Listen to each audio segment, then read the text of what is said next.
Your safety comes first with the First Alert Radar Network. First just got faster. Parker's Kitchen is proud to partner with Wrdw Project to help empower veterans and their families. When you round up at Parker's, we'll make sure to match 25% of your donation to support local veterans. Live from Augusta, you're watching News 12 at 6 o'clock. Golf Week is just around the corner, and as local businesses and hotels prepare, so are our nonprofits. What challenges they're facing tonight? Good evening, and thanks for joining us here. I'm Wrdw. And I'm Zaina Halliburton. Before we get to that, we're checking in on your forecast because the rain is gone, but the wind is definitely still here. Yeah, it's definitely still here. Your First Alert Chief Meteorologist Riley Hill joins us live from the Weather Center. Riley, what does the rest of the week look like now that this storm has moved past us? Well, we are looking to dry out the next couple of days. That is the good news, but we are going to keep things pretty breezy heading into our Thursday. These wind advisories behind me. Today, a woman accused of killing her mother appearing before a judge for a bond hearing. 42-year-old Rachel Waters is charged with murder after allegedly giving her mother a lethal dose of morphine. Her defense claiming if she did do it, it was out of mercy, not malice. Your senior investigative reporter Liz Owens joins us live from Columbia County. Liz, you were there for today's bond hearing, which just wrapped up just a few hours ago. Right, and it was the state that said, that family member said if she did it, that it was out of mercy and not malice, not the defense. But there were dozens of family members and friends here in the courtroom just 2 hours ago supporting Rachel Waters. The state did not fight a bond. Natalie Payne told the judge Waters' elderly mother was dying in immense pain. She even attempted suicide twice 4 weeks before her death. Waters just denies killing her mother, but Payne says she did inquire about speeding up the process with her family and healthcare workers prior to her mother's death. Payne also mentioned Waters' internet history, which shows she was looking up possible charges after her mother died.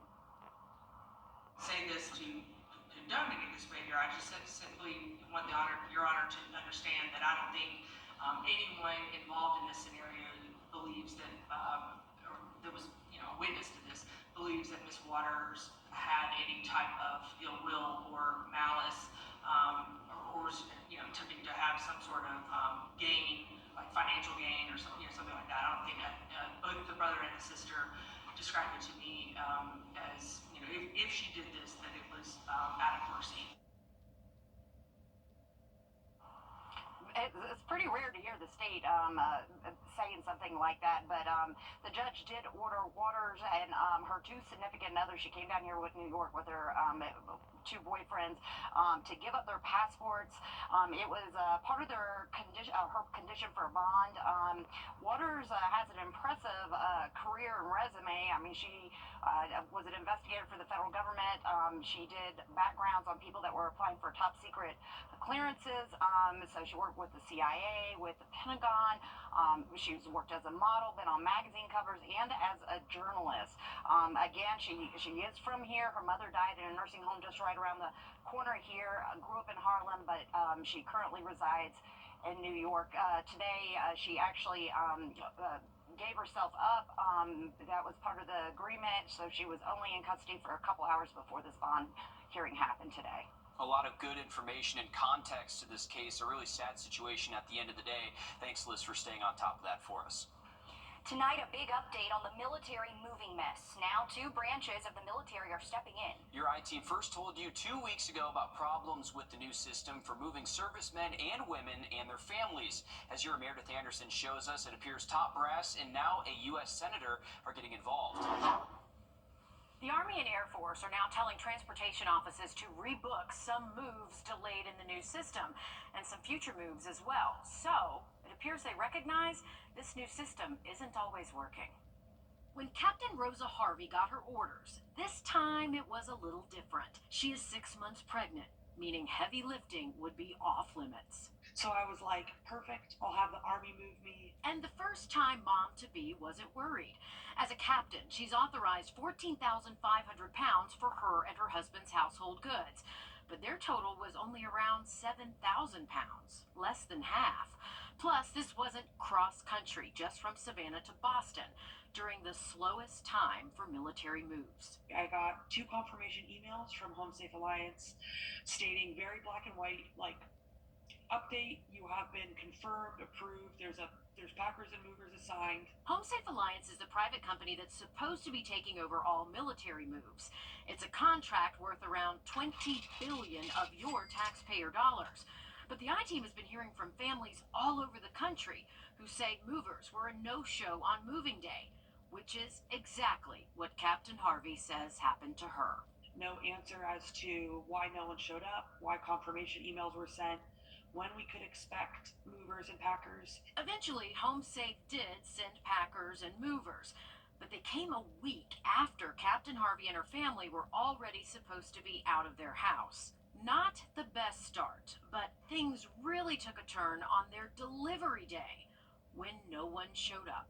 And on the 5th of February is when I found out that Home Safe Alliance has no idea where my household goods are. When we spoke via Zoom, everything she and her husband own had been missing for more than a week. Where are my household goods? My entire household belongings, which, again, I'm 6 months pregnant. All my baby's stuff is in this household goods, the car seat, stroller, anything I would need to leave the hospital. All Home Safe could tell her was, it's in transit. But when Captain Harvey took matters into her own hands, she says that wasn't the case at all. She tracked down the movers, and they said it was still in their warehouse. It never left Georgia. And we're like, has Home Safe Alliance reached out to you at all? And they're like, no, Home Safe Alliance has not called us once. And funny you say that, we've been trying to get a hold of them, and we can't get anywhere with them. While the I-Team has talked to a number of families with problems, Senator Mark Warner says more than 1,000 military families have experienced problems with Home Safe, and he wants answers from Home Safe about why this keeps happening. Plus, both the Army and the Air Force issued these advisories saying, effective immediately, transportation offices are to rebook any moves under Home Safe that do not have 21 days lead time, as well as any moves where Home Safe hasn't assigned movers in 21 days. As for Captain Harvey, she just hopes her belongings arrive before her baby does. We're on the phone every day with Home Safe Alliance and don't get anywhere, so hopefully the only thing that can get some kind of traction or movement on this is it, like, these stories, like, making it out to the appropriate personnel. Again, Captain Harvey, just the latest of many military families we've heard from. Home Safe Alliance turned down my second request for an interview, but a spokesperson sent me a statement saying the company went to the Department of Defense to ask for that 21-day lead time. In that statement, Home Safe also apologizes to every family affected by the problems and says it has improved customer care operations. They've updated technology, they say, and training, and they've hired even more employees. You can read that full statement on the WRDW website and app. Thanks for staying on top of that, Meredith, for us. In a little more than a month, tourists will be flocking to Augusta from across the world. Thousands of visitors, all needing places to eat, sleep, and shop. But shelters are preparing for locals who also need a place to eat and sleep. For years now, people who've been living full-time in hotels and motels find themselves out on the streets. It's a complicated issue that has come no closer to a solution in recent years. Also, hotels need the money. It's not that they're kicking people out, but during tournament week, their rates jump to hundreds of dollars a night. Your Hallie Turner joins us from the newsroom. And Hallie, there are concerns that there simply won't be enough room for our shelters to house everyone that needs help. Yeah, this is not a new problem, but it's one without a quick fix. And for now, it's all leaders say they can do to prepare. And the needs list that they have is growing outside of the things they can provide. When it comes to tournament week, the foot traffic goes beyond Washington Road. Good morning to everyone. Happy Wednesday. And lands here. Bless this food for today At the Master's Table Soup Kitchen. Master's Week is a very strong week for us. We are feeding people that have jobs, that are trying to work and provide for their family. And during that week, some of them live in hotels because they lost their place from Helene, maybe. It requires all hands on deck to make a difference. We're always preparing down here. We prepare for 400 to 600 daily because we never know what our number is going to be. With hotels making room for tournament guests by kicking others out, open seats are rare.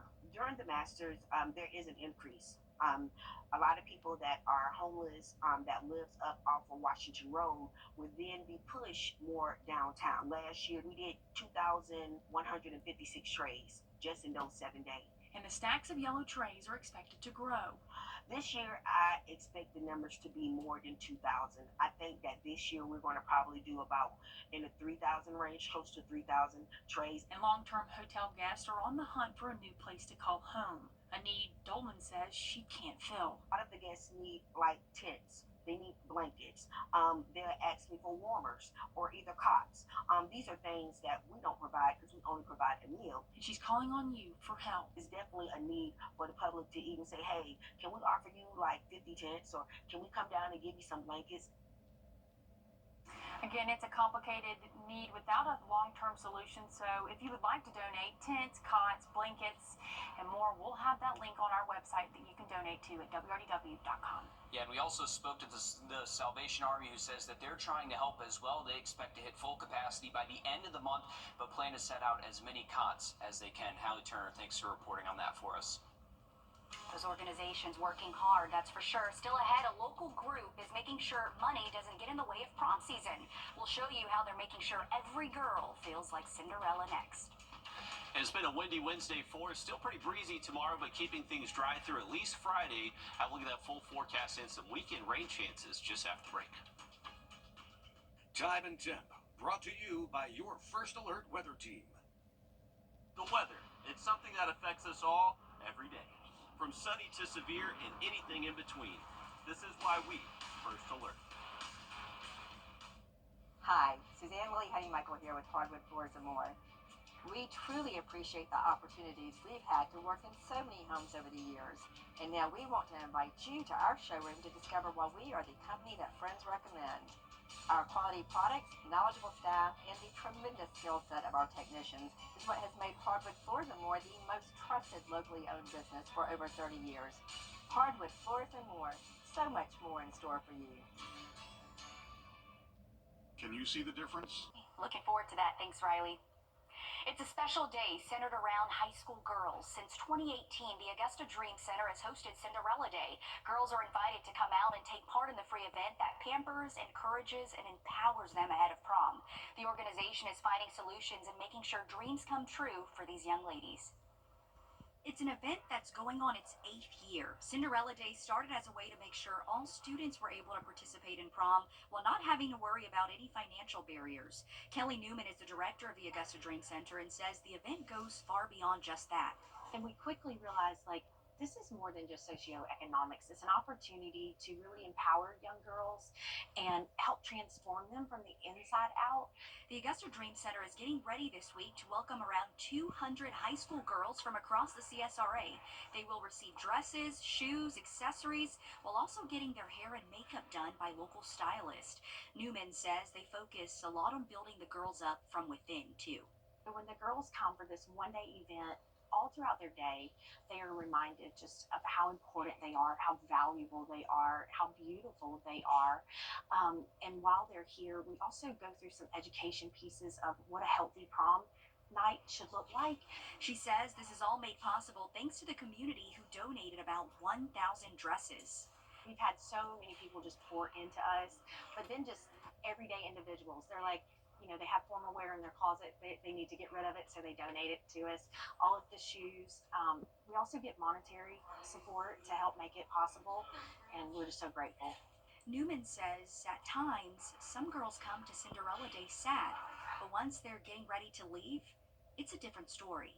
Then when they see the whole look and they see themselves, some of them will move to tears. And when they leave, they get to walk the purple carpet, and they have a glamour shot at the end. And so we kind of have like a paparazzi cheering squad for them. And so they just feel so celebrated. And it's just a huge boost to their confidence and their self-esteem. It's a great event.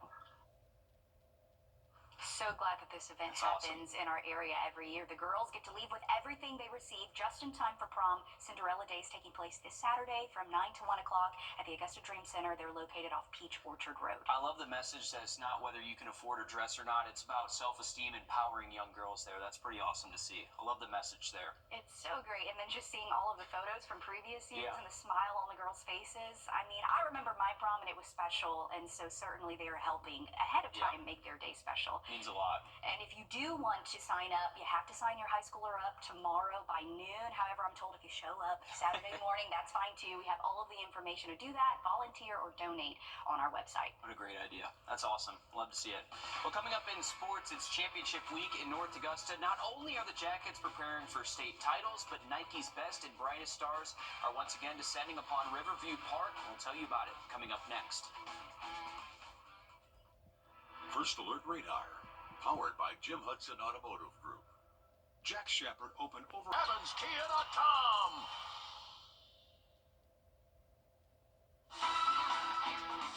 On your sideline, sponsored by Chandler Law Firm. What a historic week it has been for North Augusta basketball. Both boys and girls teams playing in a lower state final, winning and now heading to state together for the first time.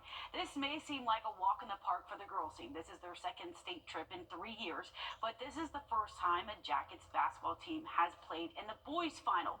Girls basketball standout Selena Grant gave the boys team credit, saying they had something special this season. And part of what makes this Jackets team stand out is their leadership, from Coach Tony Harrell to senior scorer Duron Dunbar.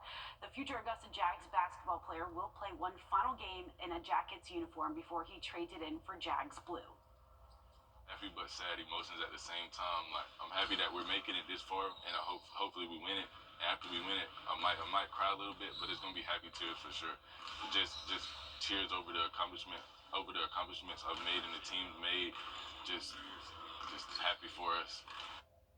And we'll be rooting for them. Happening now over in North Augusta, the inaugural EYBL Scholastic Conference Championship has tipped off at Riverview Park. 10 of the best high school basketball programs across the country will compete against one another.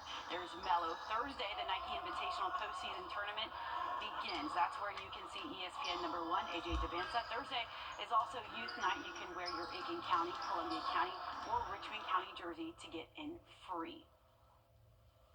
Looking forward to that. Thanks for that, Alyssa. Taking a look at our 3-degree guarantee brought to you by Tub Doctor. Our forecast 74, actual high 71.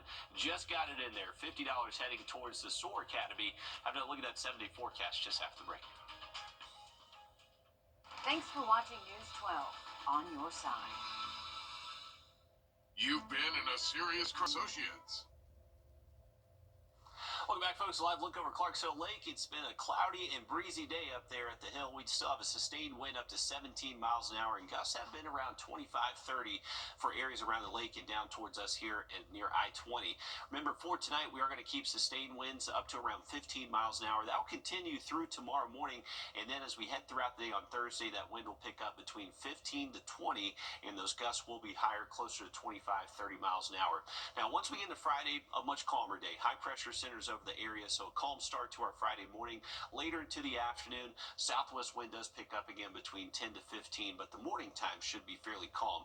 But as we head into the weekend, that wind is going to pick right back up. By Saturday morning, sustained wind 10 to 15, and that will increase to around 15 to 20, maybe 20 to 25 for some of our southern county or northern counties, and those gusts will continue to gust up to around 30, 35 throughout our Saturday afternoon. Now, most of the day during the day Saturday is dry, but as we head into Saturday night and Sunday, more rain is going to be possible. And remember, heading to bed Saturday night, turn those clocks forward. We do spring forward this weekend. Thanks, Riley. We're back live on 26 News at 7. And for News 12 at 10 and 11 o'clock. Thanks for watching.